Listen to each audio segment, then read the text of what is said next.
The biennial is such a specific genre of exhibition making. It's its own thing, and very few people have done it before.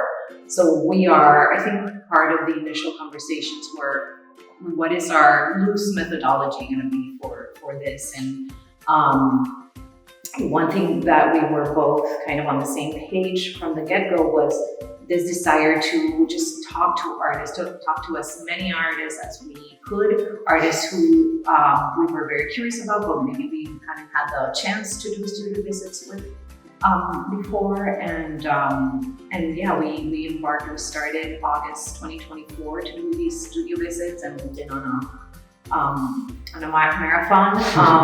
And yeah, I think that the idea of just listening and having the freedom to absorb, and then pencils down, which will come soon. But yeah, it is daunting.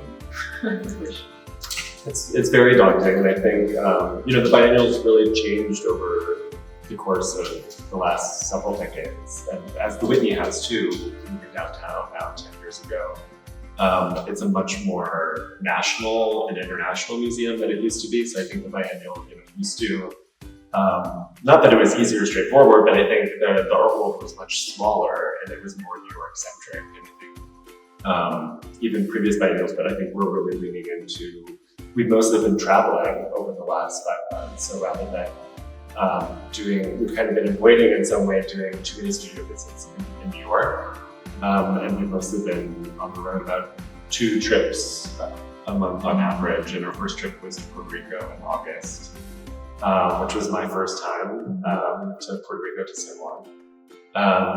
We've been to New Mexico and California and Toronto, and New Orleans, Miami, Minneapolis, Paris, London.